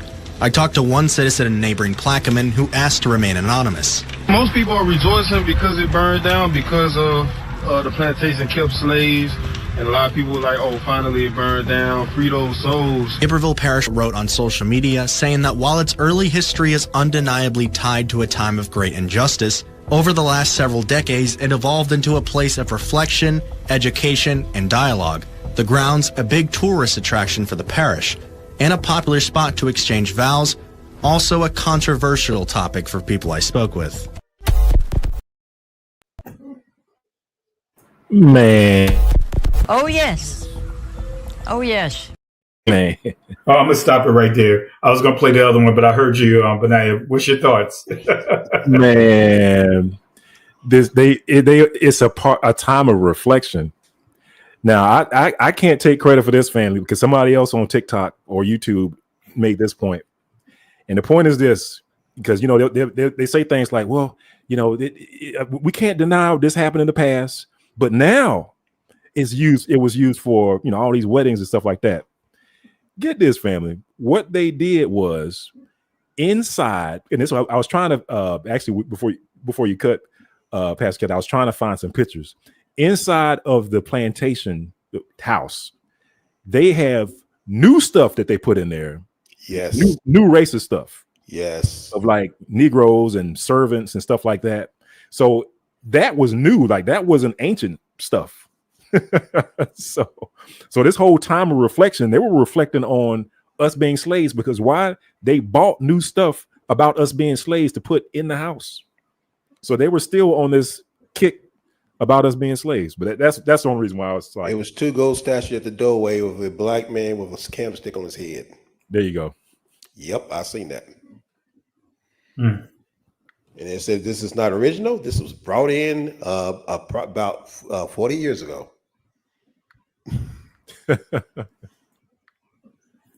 Wow. So new decorations about Negro slaves. And they kind of go back to the point that was in the question I was asked about, not really seeing a problem with these museums and these plantations because of supposedly giving Black history, so to speak. And that, to your point, we see that it's tainted when we allow them to tell our story or to tell the story in general. Yep. I mean, if you want to know Chinese history, I would say ask a Chinese person. If you want to know Japanese history, ask somebody, a Japanese person. I mean, to me, it just makes sense. It's like just common sense. And if you want to know, African-American slave history, ask an African-American slave. But it's like you said, Pastor Kelly and Brother Berean, it's one of those things where it's like, we're the only ethnicity where there's somebody that wants to kind of step in for us and tell us our history. Like, no. Let me tell you what happened. It's like, no, we can do it. We got it. It's written in books, but it just goes to that whole mentality that they're pushing. Yeah. That's continued mind control over our people. They would not allow us to read, learn our history when we got here. Like you said, it separated the kids from the parents where they won't be able to tell them, and they controlled what we learned, what we knew, all through the Jim Crow area, all through segregation and all that. The Daughters of the Confederate made sure that the poor whites were miseducated too. So I mean, and they control what we see, what we hear. The matrix is thick. Yeah. Wow. And I'm going to play this other part of the clip. So, if you have anything, like something that you're drinking in front of you, move your cup to the side so you won't knock it over accidentally. So thank you for the warning. Here we go. Oh, yes. That would be a beautiful place to have a wedding. I feel like it's kind of disrespectful, but then again, I mean, it's whatever you do. You gonna do what you gonna do. At the end of the day, you judge by the man up above. I feel like that shouldn't be a thing, though. Yeah, have it somewhere else, like a church or something. Back at the plantation area, the roads have been blocked off as work continues to secure the site. Plantations-wise, I do not think it should be up, maybe. Maybe or maybe not, because there definitely should be like museums for people to go around, learn their history. There's a lot of damaged souls, hurt souls that's on that yard and that field. Nottoway was a staple in White Castle. I mean, everyone from all over the world came here to tour Nottoway. Just the history. I mean, this was built, in the Civil War. It stood this whole time, and now to see it just burned down, it's really sad. Everybody have their own. All right, what do you guys think? What I think is really funny. The first lady that came up said, "Oh yes." I see her because I see people like that, and they don't understand how the hatred of us, and they're doing everything they can to keep us down, kept her down. And I mean, she don't understand what her mindset is hurting her because they're trying to keep stuff from us. That's why I know most poor blacks or Irish blacks or Italian blacks don't understand where whites came from, how white got invented here in the United States, because they wasn't considered whites when they got here. That was not until 1676 when they had the Bacon's Rebellion and all that stuff. But that's the rich whites that came up these plots to keep us separated is still working to today. Any thoughts, Cuz? Yeah, well, it just goes back to the point that we see things totally different. Yeah, I mean, we do. It's like, because I remember, whether it be in Charleston or Savannah or over in Louisiana, it's like, when I was there with Brother Godfrey, and we was kind of walking around the park, and you saw these great big oak trees, and they I forgot what they with the limbs they kind of have this curl to them where they reach the ground. It's almost like they grow down and then they curve back up. And I was like, man, I mean, just somebody walking up oblivious to the history. I was like, man, I mean, it's just so beautiful out here. The sun's out, and you got this nice manicured lawn out here, and got the water in the background, the ducks and the birds flying around. And Brother Godfrey was like, he's like, oh yeah, well that's a hanging tree right there. The reason why those roots were bumping up at the bottom like that is because when they hung people, and they were desecrating the body, the blood was dripping down on the roots and stuff like that. And that's why that roots look like that. It's like, so that's like our perspective. But the other perspective is somebody walking up like, oh, that's a nice tree. And the reason why I say that is because when you showed the clips, one of the clips was about a huge oak tree in the yard, hanging tree. They would go underneath it and take, bride and groom, and they would be dressed to a hilt, and maybe the wedding party or the bride's grooms and, bridesmaids, they'd be up underneath this great big oak tree. But go back 50 years and there was a black man, strange fruit hanging off that tree. That's what I'm saying. It's like, we see things totally different. For them, it's a nice tree. For us, it's a hanging tree. For us, for them, it's a nice field, but for us, it was the sugarcane fields where a lot of our ancestors lost their lives in the field, where they were getting beat down. You know what I mean? It's different, family. Yeah. It's different. And I do want to say this about especially with this being a sugar plantation. And most I will, and this week I will get another video out, and that is to the fact that I believe that sugar is the fruit of slavery. And the reason why I say sugar is the fruit of slavery is because that when you think about this fruit, or whatever you want to call it, that was part of our wherever we were spread, this products was spread with us. So the whole reason why you're eating sugar over here is because of slavery. It was part of our, when we shipped to sugar plantations in the Caribbean. Like, before we were shipped all the way around the world via the transatlantic slave trade, sugar wasn't in those places. We brought sugar with us when we came over here. Hashtag plantation, sugar plantations.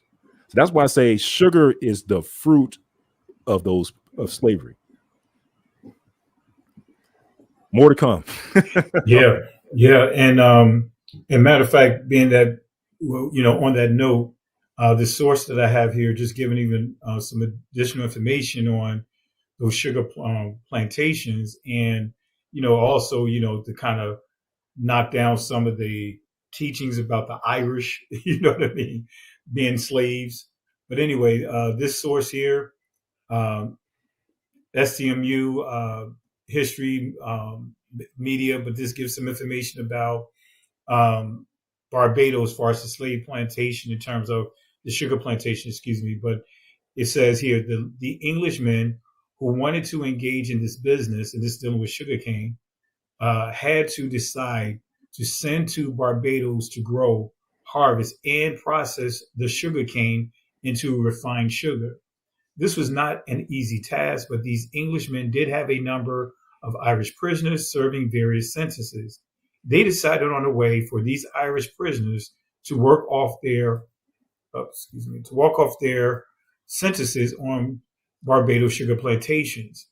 They sent thousands of indentured Irish prisoners to Barbados.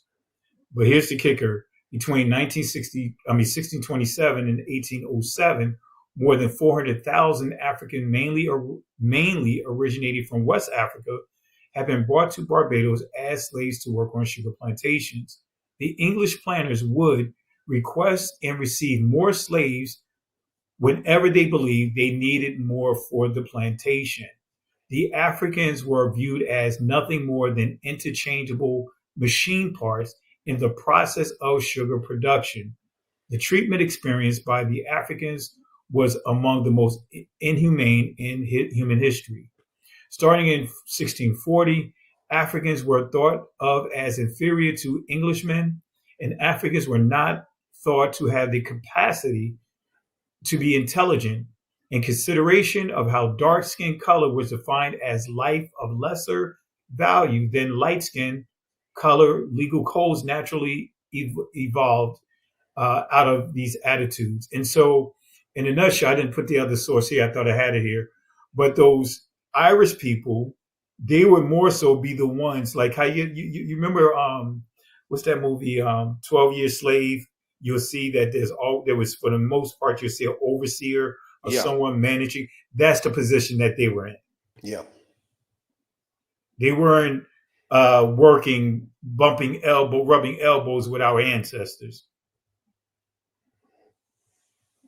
But as you can see how they treated us like parts, interchangeable parts. That tells you that the number that is listed for this the Nottoway 140 slaves is that is a tiny number when you really start taking into consideration the environment,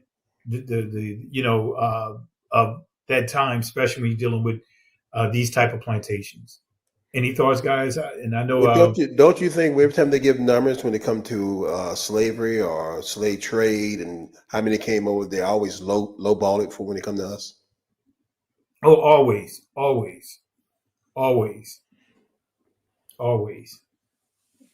Any thoughts, Benaiah? Man, so in one of the things when it comes to American history is that when you go back and you look at the old books, what you find is that a lot of the people that they said were white were actually black.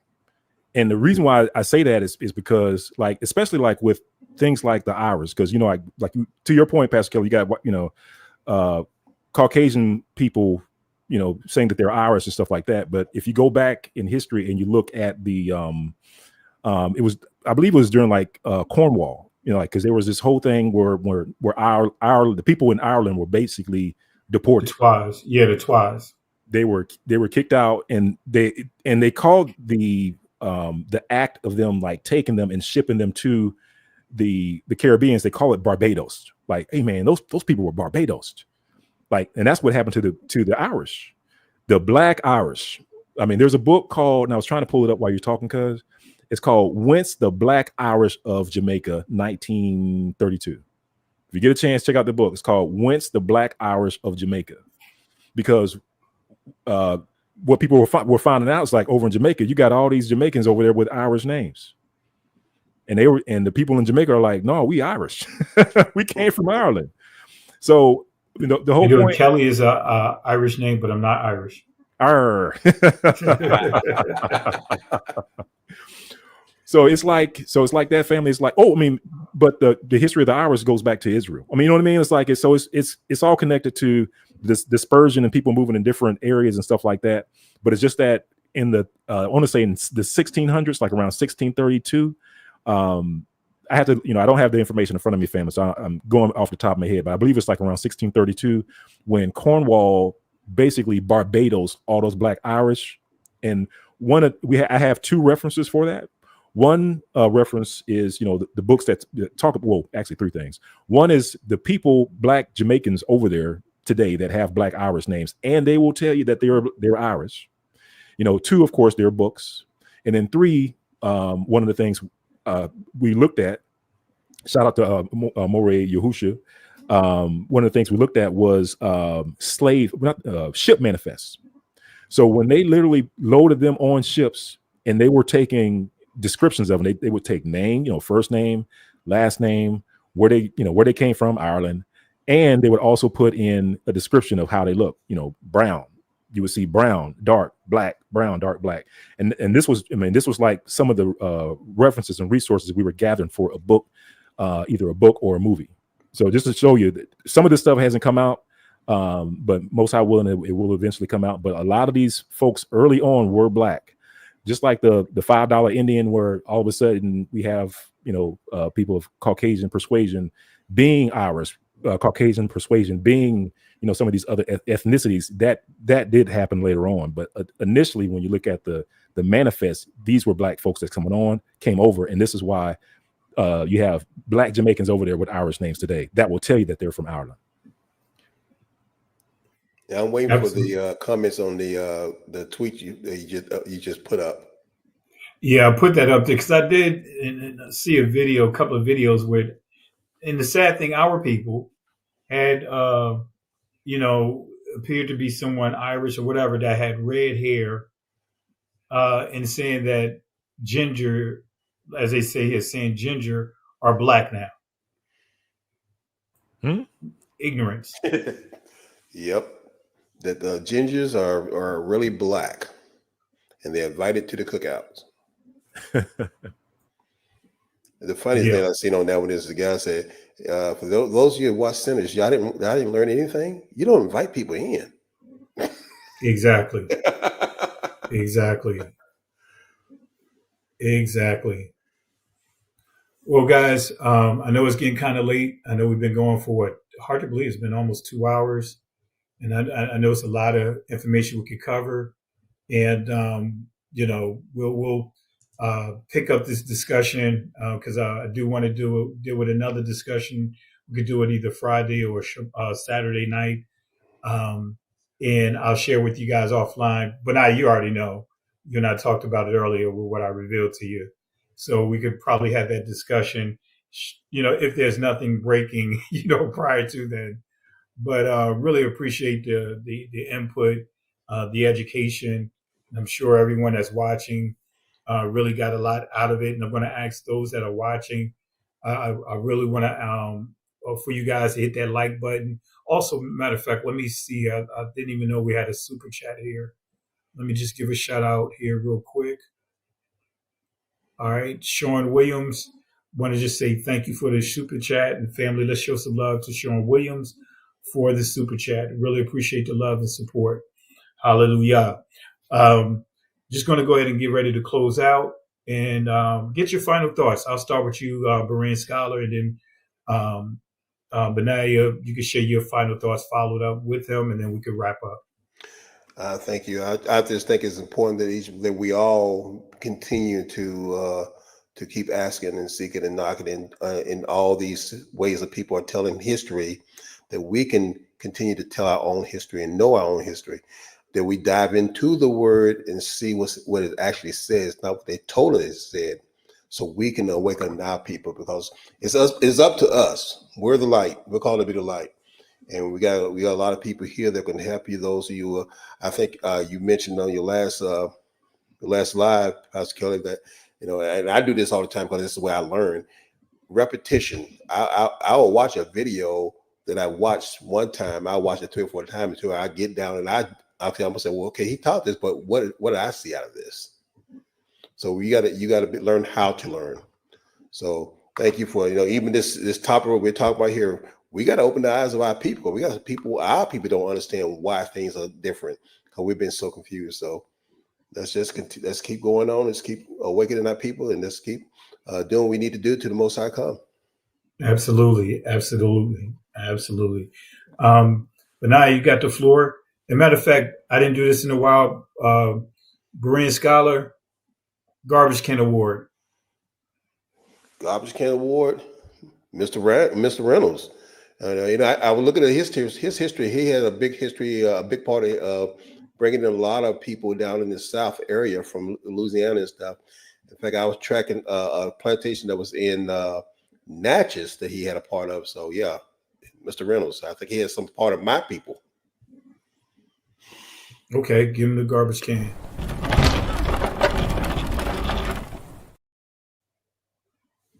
All right, Benaya, you up to bat? Yeah, and shout out to Brother Berean Scholar. So family, definitely check out Brother Berean Scholar's content.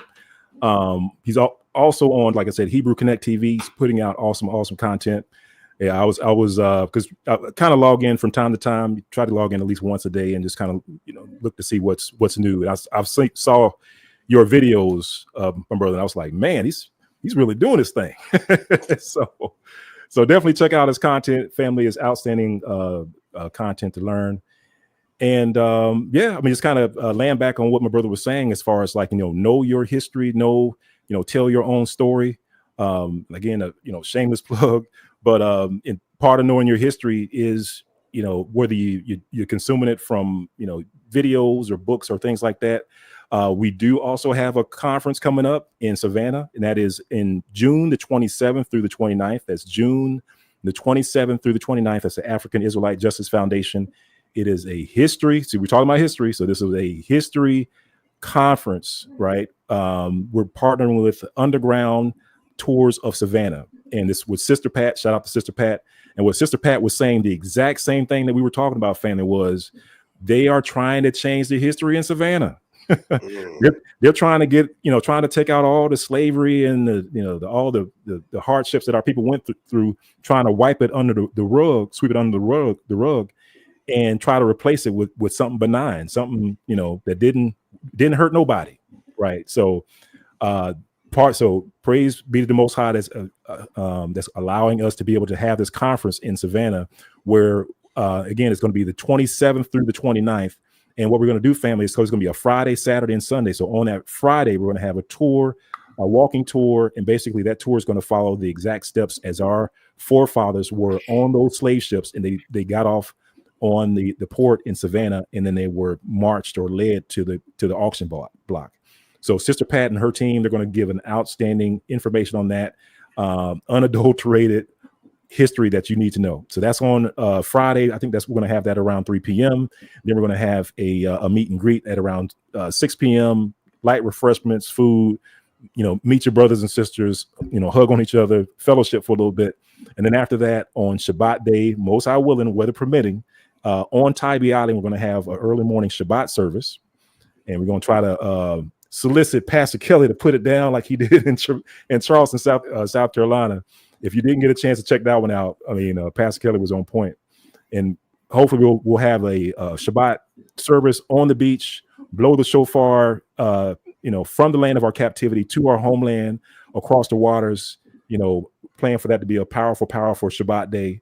And then from there, we're going to make our way over to First African Baptist Church at around 1 p.m.